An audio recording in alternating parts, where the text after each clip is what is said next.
Petrol diesel के दाम बढ़ रहे हैं। दुनिया के सबसे अहम तेल मार्गों पर तनाव बना हुआ है और अब भारत सरकार ने ऐसा फैसला लिया है जिसने कई बड़े कारोबारियों और संस्थानों की मुश्किलें बढ़ा दी हैं। लेकिन सवाल है, क्या सरकार को किसी बड़े खतरे की आशंका है? क्या देश में ईंधन की कमी होने वाली है या फिर कुछ बड़े खरीदार आम लोगों के लिए बने पेट्रोल पंपों से सस्ता डीजल खरीदकर सिस्टम पर दबाव बढ़ा रहे थे? दरअसल केंद्र सरकार ने इंडस्ट्रियल, कमर्शियल और इंस्टीट्यूशनल यूजर्स के लिए पेट्रोल पंपों से पेट्रोल और डीजल खरीदने पर 90 दिनों की रोक लगा दी है। अब ऐसे बड़े उपभोक्ताओं को अपनी जरूरत का ईंधन केवल बल्क सेल पॉइंट्स से खरीदना होगा।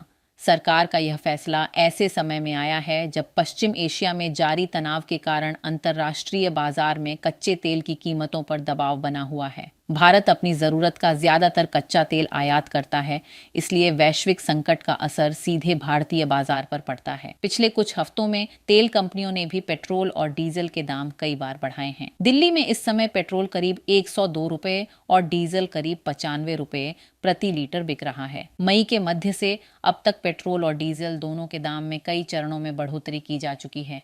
लेकिन कहानी का सबसे अहम हिस्सा यहाँ से शुरू होता है। सरकारी तेल कंपनियां आम उपभोक्ताओं को राहत देने के लिए रिटेल कीमतों को अपेक्षाकृत कम रख रही थीं। दूसरी तरफ बल्क खरीदने वालों के लिए डीजल काफी महंगा पड़ रहा था। हालात ऐसे हो गए कि कई उद्योग, फैक्ट्रियां, संस्थान और बड़े खरीदार बल्क डिपो छोड़कर सीधे पेट्रोल पंपों से डीजल खरीदने लगे। कुछ मामलों में बल्क और रिटेल कीमत के बीच 40 रुपए प्रति लीटर से ज्यादा का अंतर देखा गया। इसका असर यह हुआ कि कई इलाकों में पेट्रोल पंपों पर डीजल की मांग अचानक 20 से 30% तक बढ़ गई। लंबी कतारें दिखने लगीं और सरकार को डर सताने लगा कि अगर यही हाल रहा तो आम लोगों, ट्रांसपोर्ट सेक्टर और जरूरी सेवाओं के लिए ईंधन की उपलब्धता प्रभावित हो सकती है। यही वजह है कि सरकार ने अब सख्ती दिखाई है। नए आदेश के मुताबिक कोई भी पेट्रोल पंप एक ग्राहक या वाहन को एक दिन में 200 लीटर से ज्यादा हाई स्पीड डीजल नहीं बेच सकेगा। साथ ही खरीदे गए डीजल को आगे बेचने पर भी रोक रहेगी। यह व्यवस्था